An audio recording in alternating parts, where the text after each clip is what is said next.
ಎಲ್ರಿಗೂ ನಮಸ್ಕಾರ. ಸುಶಿ info YouTube ಚಾನಲ್ಗೆ ಸ್ವಾಗತ. ಇದರೆಲ್ಲವೂ ಹಿಂದುಳಿದ ಕಲ್ಯಾಣ ಇಲಾಖೆ ಅಂದರೆ BCM ಬ್ಯಾಕ್ವರ್ಡ್ ಕ್ಲಾಸ್ ವೆಲ್ಫೇರ್ ಡಿಪಾರ್ಟ್ಮೆಂಟಿಂದ ಹಾಸ್ಟೆಲ್ ಅಡ್ಮಿಷನ್ಗೆ ಅಂದರೆ ಹೊಸ ನ್ಯೂ ಅಡ್ಮಿಷನ್ಗೆ ಅಪ್ಲಿಕೇಶನ್ ಆಹ್ವಾನಿಸಿದ್ದಾರೆ. ಅದರ ಮಾಹಿತಿಯನ್ನು ಸಂಪೂರ್ಣ ಮಾಹಿತಿ ನೋಡ್ತೋಣ. ಬನ್ನಿ ವಿಡಿಯೋನ ಪ್ರಾರಂಭ ಮಾಡೋಣ. ವಿಡಿಯೋ ಪ್ರಾರಂಭ ಮಾಡೋದಕ್ಕಿಂತ ಮುಂಚೆ ಇದೇ ಮೊದಲೇ ಬಾರಿಗೆ ನಮ್ಮ ಚಾನಲ್ಗೆ ಭೇಟಿ ನೀಡಿ ತಪ್ಪದೆ ಸಬ್ಸ್ಕ್ರೈಬ್ ಮಾಡಿ ಅಂತ ಕೇಳ್ಕೊಳ್ತಾ ವಿಡಿಯೋನ ಪ್ರಾರಂಭ ಮಾಡೋಣ. ಕರ್ನಾಟಕ ಸರ್ಕಾರದ ಹಿಂದುಳಿದ ಕಲ್ಯಾಣ ಇಲಾಖೆಯಿಂದ ಒಂದು ಅಧಿಕೃತವಾದ ಸೂಚನೆ 29/6/2026 ಹೊರಡಿಸಿರುವಂಥದ್ದು. ಏನು ವಿಷಯ ಕೊಡ್ತಿದ್ದಲ್ಲಿ ಹಿಂದುಳಿದ ಕಲ್ಯಾಣ ಇಲಾಖೆ ಮೆಟ್ರಿಕ್ ನಂತರದ ವಿದ್ಯಾರ್ಥಿನಿಗಳ ಪ್ರವೇಶಕ್ಕೆ ಆನ್ಲೈನ್ ಮೂಲಕ ಅರ್ಜಿ ಆಹ್ವಾನ. ಅಲ್ಲಿ ಬ್ರಾಕೆಟ್ಲಿ ಕೊಟ್ಟಿದ್ದಾರೆ ಸಾಮಾನ್ಯ ಪದವಿ ಕೋರ್ಸಿನ ಅಂತೇಳಿ ಮೆಟ್ರಿಕ್ ನಂತರ PUC ಅಥವಾ ಡಿಗ್ರಿ ಮಾಸ್ಟರ್ ಡಿಗ್ರಿ ಅಂದರೆ ಸಾಮಾನ್ಯ ಪದವಿ ಕೋರ್ಸ್ಗಳು MA PUC BA BSc BCom ಈ ಥರದ ಕೋರ್ಸ್ಗಳಿಗೆ ನೀವು ಅಡ್ಮಿಷನ್ ಆಗಿದ್ದರೆ ನೀವು BCM ಹಾಸ್ಟೆಲಲ್ಲಿ ಏನೂ ದಾಖಲಾತಿಯನ್ನು ಪಡ್ಕೋಬೋದು. ಇಲ್ಲಿ BE MBBS ಅಥವಾ B.Ed ಈ ಥರದ ಕೋರ್ಸ್ಗಳಿಗೆ ಇಲ್ಲಿ ಅರ್ಜಿಯನ್ನು ಆಹ್ವಾನಿಸಿಲ್ಲ. ಅದು ಕೂಡ ನಿಮ್ಮ ಗಮನದಲ್ಲಿ ಇರಲಿ. ಓಕೆ, ರಾಜ್ಯದ ಎಲ್ಲ ಜಿಲ್ಲೆಗಳಿಗೆ ಕಾರ್ಯನಿರ್ವಹಿಸಿರುವ ಹಿಂದುಳಿದ ಕಲ್ಯಾಣ ಇಲಾಖೆಯ ಮೆಟ್ರಿಕ್ ನಂತರದ ವಿದ್ಯಾರ್ಥಿಗಳಲ್ಲಿ ಹೊಸದಾಗಿ ಪ್ರವೇಶ ಬಯಸುವ ಪ್ರವರ್ಗ 1, 2A, 2B, 3B ಪರಿಶಿಷ್ಟ ಜಾತಿ ಪರಿಶಿಷ್ಟ ಪ್ರವರ್ಗ ಮತ್ತು ಇತರೆ ಜನಾಂಗಗಳಿಗೆ ಸೇರಿದ ಬಾಲಕ ಮತ್ತು ಬಾಲಕಿಯರಿಂದ ವಿದ್ಯಾರ್ಥಿಗಳಿಂದ 26-27ನೇ ಸಾಲಿಗೆ ಆನ್ಲೈನ್ ಮೂಲಕ ಅರ್ಜಿಯನ್ನು ಆಹ್ವಾನಿಸಲಾಗಿದೆ. ಇಲ್ಲಿ ಸಾಮಾನ್ಯ ಪದವಿ ಕೋರ್ಸ್ಗಳು ಅಂತೇಳಿ ಮತ್ತೆ ಕೊಡ್ತಿದ್ದಾರೆ. ಇಲ್ಲಿ ಹಿಂದುಳಿದ ಕಲ್ಯಾಣ ಇಲಾಖೆಯಲ್ಲಿ BCM ಸ್ಟೂಡೆಂಟ್ಸ್ ಜೊತೆಯಲ್ಲಿ SC ST ಮತ್ತು ಇತರೆ ಜನಾಂಗದ ವಿದ್ಯಾರ್ಥಿಗಳು ಅಂತೇಳಿ ಆಯಿತಾ, ಅವರು ಕೂಡ ಇಲ್ಲಿ ಅಪ್ಲಿಕೇಶನ್ ಹಾಕ್ಬೋದಾಗುತ್ತೆ. SC ST ಇತರೆ ಜನಾಂಗದ ವಿದ್ಯಾರ್ಥಿಗಳು ಕೂಡ BCM ಹಾಸ್ಟೆಲಲ್ಲಿ ಕೆಲವೊಂದು ಸೀಟ್ಗಳು ರಿಸರ್ವೇಷನ್ ಇರುತ್ತೆ.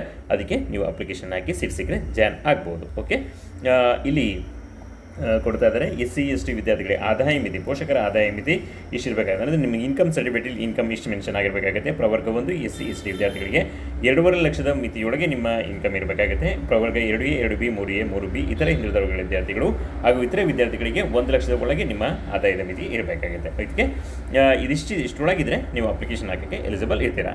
ವಿದ್ಯಾರ್ಥಿಗಳು shp.karnataka.gov.in/BCWD ಅನ್ನು ಸಂಪರ್ಕಿಸಿ ಆನ್ಲೈನ್ ಮೂಲಕ ಅರ್ಜಿಯನ್ನು ಸಲ್ಲಿಸಬೇಕಾಗುತ್ತೆ. ವೆಬ್ಸೈಟ್ ವಿಳಾಸವನ್ನು ಕೊಡ್ತಾರೆ. ಈ ವೆಬ್ಸೈಟಲ್ಲಿ ನೀವು ಆನ್ಲೈನ್ ಮೂಲಕ ಅರ್ಜಿಯನ್ನು ಸಲ್ಲಿಸಬೇಕಾಗುತ್ತೆ. ಆನ್ಲೈನ್ ಮೂಲಕ ಅರ್ಜಿ ಸಲ್ಲಿಸಲು ಕೊನೆಯ ದಿನಾಂಕ 27/2026 ಜುಲೈ 20 ಅಪ್ಲಿಕೇಶನ್ ಹಾಕೋದಕ್ಕೆ ಕೊನೆಯ ದಿನಾಂಕವಾಗಿದೆ.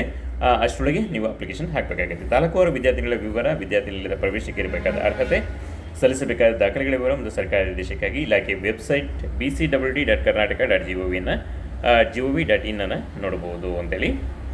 ದಾಖಲೆಗಳ ವಿವರ, ಎಷ್ಟು ಸೀಟ್ ಇದೆ, ಸರ್ಕಾರಿ ಆದೇಶ ಬೇಕು ಅಂದರೆ ನೀವು ವೆಬ್ಸೈಟ್ಗೆ ಭೇಟಿ ನೀಡ್ಬೋದು. ಅರ್ಜಿ ಸಲ್ಲಿಸೋ ತಾಂತ್ರಿಕ ತೊಂದರೆಗಳಾದಲ್ಲಿ bcwd@gmail.com ಅಂತೇಳಿ ನೀವು ಏನಾದರೂ ತೊಂದರೆಗಳಾದರೆ ಈ ಇಮೇಲ್ ವಿಳಾಸನ ಕಾಂಟ್ಯಾಕ್ಟ್ ಮಾಡ್ಕೋಬೋದಾಗುತ್ತೆ. ಅದು ಸಹಾಯವಾಣಿ ಸಂಖ್ಯೆನ ಕೂಡ ಕೊಡ್ತಿದ್ದಾರೆ 805077000004 ಅಂತೇಳಿ.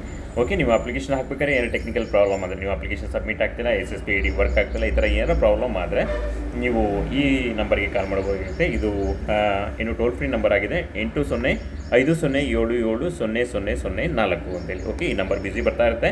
ನೀವು ಪ್ರಾಬ್ಲಮ್ ಸಾಲ್ವ್ ಆಗಬೇಕಾದ್ರೆ ನೀವು ಮತ್ತೆ ಟ್ರೈ ಮಾಡಬೇಕಾಗುತ್ತೆ. ಕನೆಕ್ಟ್ ಆಗುತ್ತೆ, ಪ್ರಾಬ್ಲಮ್ ಕೂಡ ಸಾಲ್ವ್ ಆಗುತ್ತೆ. ಓಕೆ, ಈ ಥರ ನೀವು BCM ಹಾಸ್ಟೆಲ್ಗೆ ಅಡ್ಮಿಷನ್ಗೆ ಕಾಲ್ ಮಾಡಿದರೆ ಡೇಟ್ಗಳನ್ನು ನೋಡ್ತೋಣ. ಇಂಪಾರ್ಟೆಂಟ್ ಡೇಟ್ ಯಾವ್ದು ನೋಡ್ತೋಣ.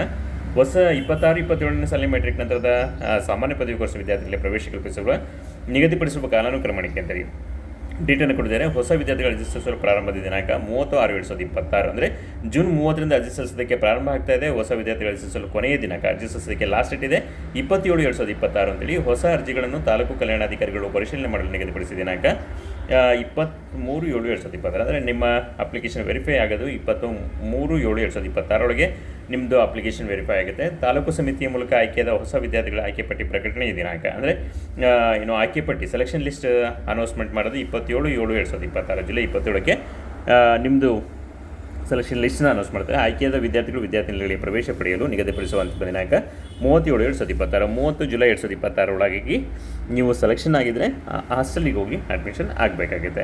ಆಯಿತಾ, ಇದಿಷ್ಟು ಕೂಡ ಒಂದು ಇಂಪಾರ್ಟೆಂಟ್ ಡೇಟ್. ಓಕೆ, ನೀವು ಆದಷ್ಟು ಬೇಗ ಅರ್ಜಿ ಸಲ್ಲಿಸಿ. ನೀವು ಆಲ್ರೆಡಿ ತುಂಬ ಕಡೆ ಕಾಲೇಜ್ ಸ್ಟಾರ್ಟ್ ಆಗಿದೆ, PUC ಕಾಲೇಜ್ ಸ್ಟಾರ್ಟ್ ಆಗಿದೆ, ಡಿಗ್ರಿ ಕಾಲೇಜಸ್ಗಳು ಕೂಡ ಸ್ಟಾರ್ಟ್ ಆಗಿದೆ. ನೀವು ದೂರದಿಂದ ಬರೋ ವಿದ್ಯಾರ್ಥಿಗಳಾಗಿದ್ದರೆ ನೀವು ಇದೇ ರೀಸನಿಂದ ಇದುವರೆಗೂ ಕೂಡ ಕಾಲೇಜಿಗೆ ಬರೋಕ್ಕಾಗ್ತಿರಲ್ಲ. ಆಯಿತಾ, ಆದಷ್ಟು ಬೇಗ ಅಪ್ಲಿಕೇಶನ್ ಹಾಕಿ.